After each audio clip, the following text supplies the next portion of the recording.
నిజానికి మందకృష్ణను ఏజ్ అయిపోయింది, గౌరవిద్దాము అనుకుంటే లేదు. మీ గౌరవాలు నాకెందుకురా, నేను అక్కడ మాటిచ్చినా ఎన్ని ఆరాచకాలు సృష్టించైనా మందకృష్ణ వెనుక ఉండేటువంటి పిల్లలకు ఒకటి తెలవాలి. అమరవీరులకే ఇంటికి వీకిలే ఆయన. అమరవీరులకే వాళ్ళ ఇంటికి పోయిన పాపాన వలె పాపాత్ముడు మందకృష్ణ.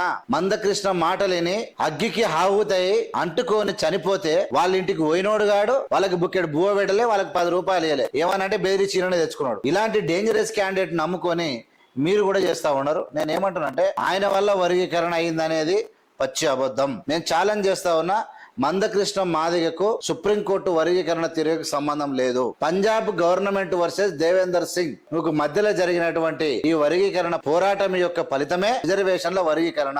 అందులో కొంతమంది కూడా కొన్ని రాష్ట్రాల నుంచి చేసిరు. మందకృష్ణ మాదిగ యొక్క పిటిషన్ నెంబర్ 22వ పిటిషన్ దారుడైన ఈయనకు రిజర్వేషన్ల వర్గీకరణకు సంబంధం లేదు. ఈయన త్యాగమూర్తి కాదు, భోగమూర్తి. ఈయన మాదిగల కోసం కట్టుబడిన వ్యక్తి కాడని చెప్పడానికి అమరవీరుల యొక్క కడుపు కొట్టడమే కారణము.